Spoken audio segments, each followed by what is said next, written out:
Good morning.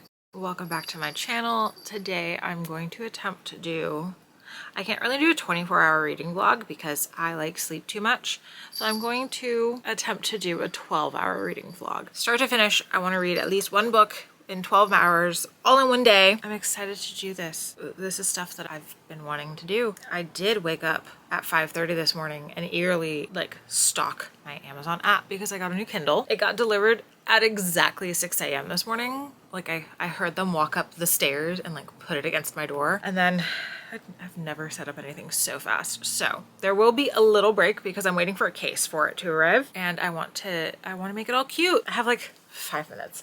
I don't know what I'm gonna read. I have 5 options. I'm in the middle of The Fiancé First right now, but I want to read an entirely different book. And then when I finish that, I will continue The Fiancé First. Based on the books that I have here, it's not gonna be different, but I wanna read a different book. Same feels, just not this one. I like it, don't get me wrong. I just want to finish a book in one video. These are my options. These are what's on my TBR, but I don't entirely know what I want to pick. So I'm gonna do a random number generator. I'm gonna be reading this for my 12-hour reading vlog today. Just representing that bi energy. I will figure out where I want to camp out for at least a couple hours. You will see some hardcore reading. Probably not. I'm still figuring this out. So I will start at 11:45 because I was supposed to start at 11:30. So I do expect to take a break. See you in a bit. It's 11:45. I'm gonna be slightly off from the 12-hour mark. My cat has buried herself under my blanket. I've set one up and now she's mad about it. So you're gonna hear little whimperings. I swear, I'm doing nothing. She's chosen this life for herself. But anyway, I don't own any comfortable furniture anymore, I realized. So I'm going to sit on this poof for at least 2 hours. I'm going to start reading Cool for the Summer, then do some other things. I don't entirely know. I'm gonna start this and then at some point I'll do a check-in. So yeah, see you in a bit.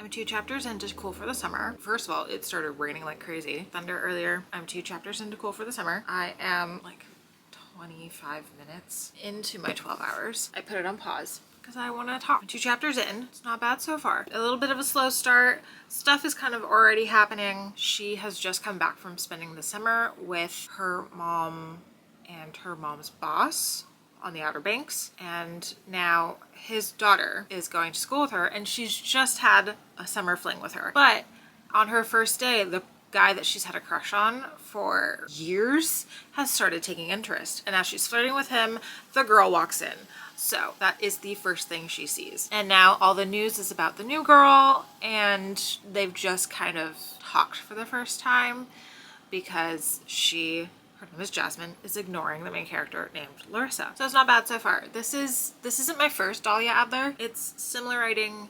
It's moving kind of fast. We're kind of into the drama already. A good start. So I'm gonna continue reading. I'm gonna read.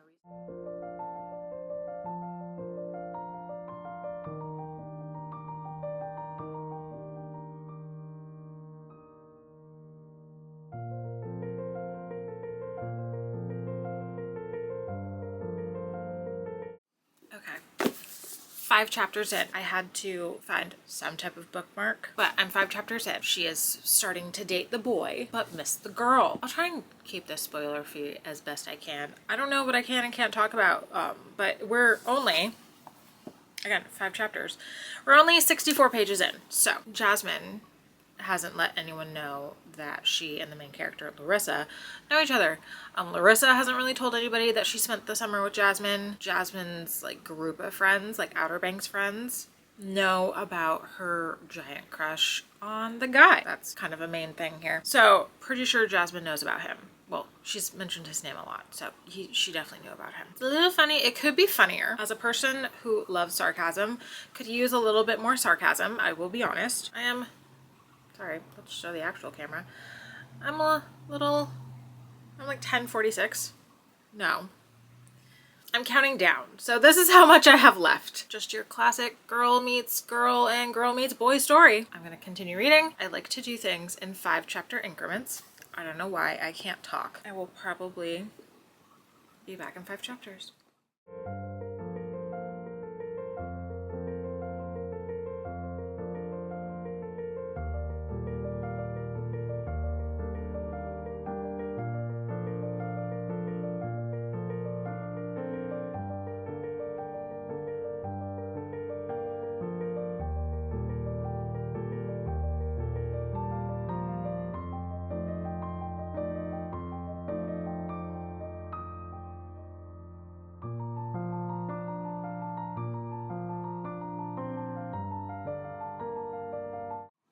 I've moved places. I haven't moved my pillow, but still reading. I don't like her friends. Her quote unquote best friend. I don't like her. She's kind of it's my channel, I can say it. She's kind of a bitch and I'm not a fan. She's overly critical, says that she's just, I'm only doing this to help you. I hate friends like that. But Larissa has a main group of friends. Shannon, Gia, Kiki, yeah, just the 3 of them. And like Gia's in she says practically married. Kiki is a podcaster, and then Shannon is just like rich and entitled, it sounds like. And she keeps sharing news just to share news, and it's annoying. And she reminds me of people I know who do exactly that. I say a book is good when it elicits some type of like feeling. And right now I'm just like I've met this person and I don't like this person. It's kind of all I had. I'm on page 100. I just wanted to voice my little 2 cents about that. I don't like her friends. 10 chapters in, I still stand by my statement of I hate her friends. At least one of them, her name is Shannon, is just really, really judgy, and I just don't really like that. Sorry for the ice maker. But I'm officially done with 10 chapters. I'm 132 pages in. I think I'm halfway. I'm not sure. I'm gonna say I'm halfway. If not, then I'm really, really close or slightly over. A lot of this is kind of making me a little sleepy, which I don't like to say that. I think some of the writing seems a little like a little too filler for me, but like we need filler for the story. There has to be background. There has to be like feelings, and I understand that. I don't know. It's not gripping me, so I almost fell asleep while reading a chapter, and like my mind keeps wandering. I'm not sure if it's just the fact that I can't focus. It could be the ADHD. I'll be honest. I don't focus on a lot of things that I do. The timer is currently paused because I'm trying to pause it as I'm not reading. Yeah, I'm gonna get back to reading. I'll see you in another 5 chapters. Actually, exactly this amount away, because I somehow got to chapter 16, just guessing. Anyway, I will see you in 5 chapters. See you at some point. Okay, first update. I don't know, it brings me joy. I got the package I was waiting for. And I finally can do like stickers. That's it. This is all I've been waiting for, like all day. Well, the 2 things. Kindle, new case. Also, I've been reading and I'm now on chapter 16. I'm 189 pages in. I didn't realize how short this book was. Also, YA. The words are like, I don't know if there's any spoilers, but like chapter 1, the words are like a little bit bigger than I remember. So there's secrets happening. Larissa is confused because Jasmine seems to hate her, but now Larissa got the boy she was always interested in. Clearly Jasmine feels some type of way about it. And they did mention the Demi Lovato song Cool for the Summer. That was a karaoke choice that was made. Was I listening to that song while reading it? Yes, I was. I'm like 2/3 of the way through. So you probably won't see me until I'm like done and can give final thoughts if I'm coherent enough to do that. I have 8.5 hours left. I will see you when I next decide. I finished Cool for the Summer. I finished it like a tiny amount over 5.5 hours. It ended cute. That's all I can really say. This was just really cute. The writing it was still a little slow for me. Like the final 3 chapters or when like all the stuff went down. It was cute. The main best friends still kind of sucked in my opinion near the end, but there were apologies that were had, slightly redeemed, not completely. All in all, thought it was just cute. Gave it a 3.75 on my Storygraph. I don't know what to do now. I don't know what to read now. Oh my gosh. What will I become if I don't have another book? Okay, so I could either read on my brand new Kindle. I'm just really excited about this. Okay, I'm a child. It's like Christmas for me. I can continue The Fiancé Farce. I can choose from the TBR. Like, logic dictates I should probably continue The Fiancé Farce. I am on chapter 7, 97 pages in, which I think I could knock this out in the day, but then I would still have to like choose a new book to read, and I don't know how I feel about that. I think I'm gonna continue The Fiancé Farce. Again, only on chapter 7. Marriage of convenience. There needs to be a marriage of convenience because one needs to be married to get an inheritance, and the other person feels this marriage would benefit her keeping her family's bookstore. I love that it takes place in Seattle. As a person who, well, I live north of Seattle, but it's local to me. I love local books. I love local authors. I believe I read Written in the Stars, only Written in the Stars. I do have the rest of that series that I just mean to get to. I have it around here somewhere, but I thought Written in the Stars was really, really fun. And I'm not getting like sucked into this immediately, which is why I didn't, like, I wanted to pick something else to read for like the first bit of my 12 hours. Like, I don't really like Gemma, like the character Gemma, which is weird because I love the name Gemma. I used to have a cat named Gemma. And then the name Tansy just keeps throwing me off as I'm reading it. I like Tansy, don't like the name, like the character. So I'm gonna get back into reading this. I will be back after chapter 10. Firstly, I don't think I'm gonna move from this spot. Secondly, this is why I love local authors, because they are on their way to an engagement party, I believe. I believe that they're on the way to the engagement party, or they're on the way to meet the families. Now, I might be from Washington. I may have been born in Seattle. I don't know much about it, which is actually kind of a running joke at my job. I work for a dumpster company for construction purposes, and we have like zone areas, and I don't know where anything is unless I have been there. Like, north of Seattle, I kind of get. We mostly deal kind of in the Puget Sound area, but that's not really the point of this. Basically, I don't know where anything is, but they mentioned Medina, which I only know how to say because I didn't know it was pronounced Medina. Until someone called and said, hey, I need you to swap my dumpster in Medina. It says Gemma took a right at the stoplight, officially entering Medina, home to some of of Washington State's wealthiest, which I didn't know until someone was like, you can only come to this area between these hours because the people of Medina are a little special. This is why I love local authors, because like I don't know a lot of things about where I live.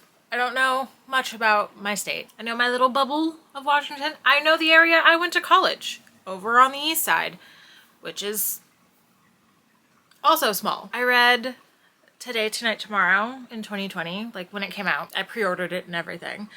And they did, that book is about like a scavenger hunt around Seattle. I was working in Seattle at the time, like barely in Seattle. I was working at a lumberyard, like on Lake Union. It's not that hard to figure out. And I think one of the spots was like near there, and I was like, oh my gosh, I have a mental picture. It's just so great. It's so great to read about places that you've been. I love local books. It just makes reading so fun. Okay, that was it. That was my little pointless rant of the day. Still reading. Haven't made it to chapter 10 yet, but I've made it to chapter 11. Characters I like. I've already mentioned that I like Tansy. Gemma's growing on me. We've met some of her family. I like Uncle Brooks. Hate everyone else. She has a cousin. The cousin can get hit by a truck. Okay, that's how I feel about that. Alexandria Bellefleur's writing is impeccable in my opinion. Wonderful. I'm not falling asleep because of the writing. I'm falling asleep because I'm tired. I kind of have been up since 5 and it is 8:15 and I still have 6 hours to go. I've made it to chapter 11, like I said, and I'm not enjoying the extravagance of Gemma's life. Every time she talks in the book, I hear it in like a British/transatlantic accent, which is kind of annoying. I can't get my brain to stop doing it. I can't do a British accent very well. My brain can't do a British accent very well. It's also cute. I like reading cute things lately. I want to go lay down, continue reading. I'm a little scared that I'm going to fall asleep. Have I mentioned how like the art of this cover? I think it's amazing. I'm at the scene where they're wearing these outfits right now. You'll see me in another 5 chapters. I can definitely finish this in the next 6 hours. Firstly, we're going to ignore my dryer. You are 20 feet away from it. I'm not even gonna lie. This is a different day. I couldn't stay up. My procrastination did win, but I finished The Fiancé Farce, and I just read it through. I finished it on my Kindle. That's how I finished it. I just really wanted to use it, and it looks like the Seattle Public Library, their Libby holds were going great. They're finally working again. I can now check stuff out. They had a cybersecurity attack. I liked it. It was kind of predictable, kind of not predictable. You kind of see where things were going, that a big to-do would happen and then another big to-do would happen, but I liked it. I thought it was cute. The writing, I still picture Gemma British, even though she isn't. I don't really have that many thoughts on it. I do want to read the second one. Those characters have already been mentioned. I'm gonna end that now because my camera is near death and I'm too lazy to switch out the battery. So just to recap, read Cool for the Summer all the way through, which is some amount of pages. We don't need to get into that, but I read all of this and I read most of this. So thank you for watching. I will think of an outro, but you have a great rest of your day or night. Just have a good day.